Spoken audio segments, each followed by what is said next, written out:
Assalamualaikum warahmatullahi wabarakatuh. Saya Muhammad Akbar Aldinata dengan NPM 2151030269. Saya dari akuntansi syariah kelas F.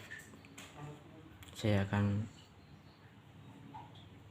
menyampaikan hasil pencarian tentang aset tetap. Aset tetap adalah properti yang umumnya dimiliki oleh setiap perusahaan dalam menjalankan kegiatan usaha. Jenis aset ini bersifat jangka panjang, sehingga dipastikan tidak akan dilelang dalam waktu dekat. Contoh aset tetap dalam perusahaan adalah barang yang bernilai sangat penting bagi perusahaan. Dalam ulasan kali ini, OCBC akan membahas tuntas mengenai pengertian, jenis, contoh, hingga karakteristik aset tetap. Pengertian aset tetap. Aktiva tetap atau aset tetap adalah aset jangka panjang perusahaan yang dimanfaatkan dalam kegiatan operasional. Biasanya aset ini mendatangkan keuntungan finansial di masa depan dengan jangka waktu lebih dari 1 tahun. Sederhananya, aset tetap adalah properti yang merupakan harta perusahaan untuk dijadikan sumber ekonomi dalam kegiatan operasional. Jenis aset ini bersifat jangka panjang dan tidak dapat langsung dicairkan menjadi uang tunai dalam kurun waktu setahun. Sedangkan beberapa pengertian aset tetap menurut para ahli yaitu aktiva berwujud yang dimanfaatkan untuk operasi perusahaan dan tidak untuk diperjualbelikan pada kegiatan normal perusahaan. Karakteristik aset tetap. Biasanya karakteristik dari aset tetap adalah berbentuk fisik dan tertulis di neraca sebagai aset properti dan peralatan. Adapun properti tersebut digunakan untuk kegiatan produksi, diantaranya sebagai berikut. Dapat disusutkan. Aset tetap adalah jenis aset yang dapat mengalami penyusutan. Hal ini menggambarkan keawet depresiasi saat penggunaan aset tersebut, memberikan keuntungan finansial jangka panjang. Selain itu, aset tetap adalah jenis kekayaan yang digunakan perusahaan untuk memproduksi memproduksi barang dan pasalnya, barang tersebut tidak dijual kepada pelanggan, melainkan disimpan dalam tujuan investasi. Klasifikasi aset tetap dengan berbagai karakteristik yang dimiliki, membuat aset ini dibedakan menjadi beberapa jenis, diantaranya sebagai berikut. Lahan. Salah satu aset tetap adalah lahan, baik berupa sebidang tanah kosong maupun bangunan jadi. Dalam akuntansi perusahaan, tanah dan bangunan di atas suatu lahan harus dipisahkan pencatatannya. Inventaris. Peralatan yang dianggap sebagai aset tetap adalah alat-alat besar yang dimanfaatkan dalam kegiatan perusahaan. Misalnya inventaris pabrik, inventaris kantor, inventaris laboratorium, dan inventaris gudang. Metode penyusun aset tetap. Agar evaluasi aset tetap tidak berbeda-beda pada tiap perusahaannya, maka Anda harus melakukan metode penyusutan aset tetap sesuai ketentuan yang berlaku. Berikut ini beberapa cara menghitung penyusutan aset tetap. Penyusutan garis lurus. Apabila Anda menghitung penyusutan menggunakan metode garis lurus, maka Anda harus menentukan beberapa perkiraan nilai residu aset pada akhir tahun pemakaian. Rumus penyusutan aset tetap adalah sebagai berikut. Biaya penyusutan sama dengan biaya aset nilai residu aset atau umur pemakaian. Misalnya perusahaan X ini menjual satu mesin produksi seharga 8 juta dalam waktu 5 tahun mendatang dengan perkiraan nilai residu 1 juta. Jika menggunakan metode garis lurus, maka biaya penyusutan aset tetap adalah sebesar biaya penyusutan sama dengan 8 juta sampai dengan 1 juta atau 5 tahun 7 juta per 5 tahun 1,4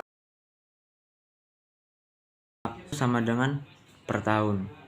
Penyusutan saldo menurun ganda dibandingkan dengan metode garis lurus. Penyusutan saldo menurun ganda lebih detail dan berhati-hati dalam menentukan perkiraan. Pasalnya nominal biaya penyusutan lebih besar hingga 2 kali lipat. Dengan contoh persoalan yang sama seperti sebelumnya, jika menggunakan metode saldo menurun ganda, maka biaya penyusutan aset tetap adalah sebesar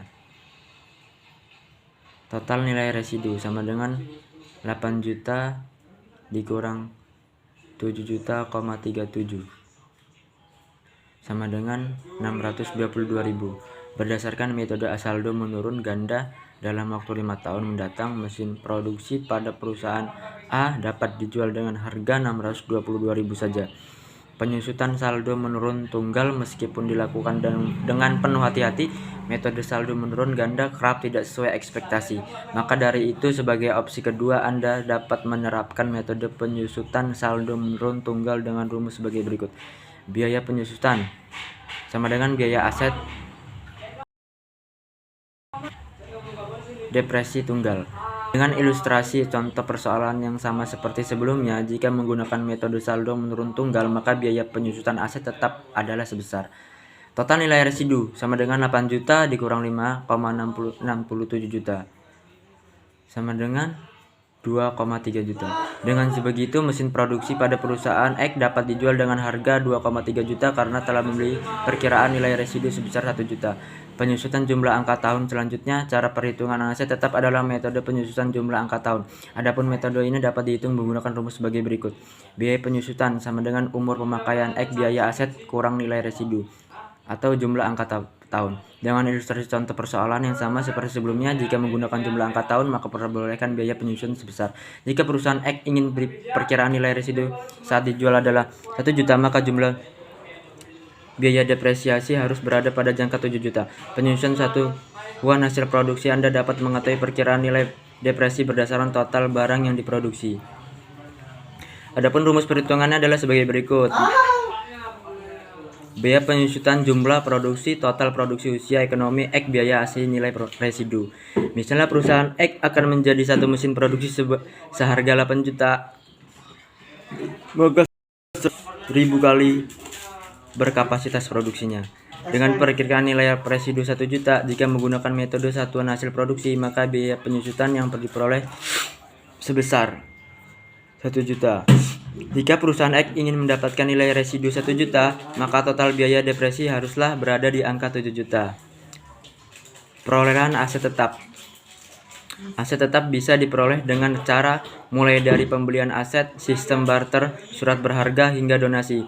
Berikut ini adalah penjelasan lengkapnya. Pembelian tunai aset tetap adalah kekayaan perusahaan yang diperoleh dari hasil beli secara tunai dan dimasukkan ke dalam pembukuan anggaran perusahaan.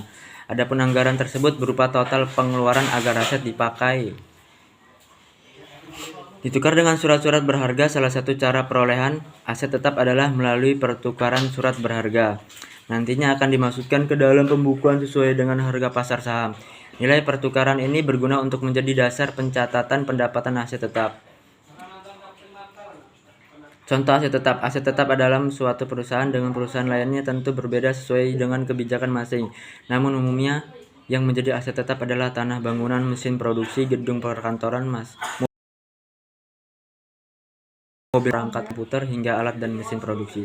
Itulah tadi penjelasan mengenai pengertian aset tetap, karakteristik, contoh, dan cara mendapatkannya dalam berbisnis. Aset tetap sangat tergantung dengan penanaman modal dari investor. Semangat berbisnis. Mungkin ini yang bisa saya sampaikan dari hasil pencarian saya. Maka apabila saya banyak salah dalam membaca atau mencari hasil presentasi, saya mohon maaf kepada Allah, Pak. Saya mohon ampun. Billahi taufiq wal hidayah. Wassalamualaikum warahmatullahi wabarakatuh.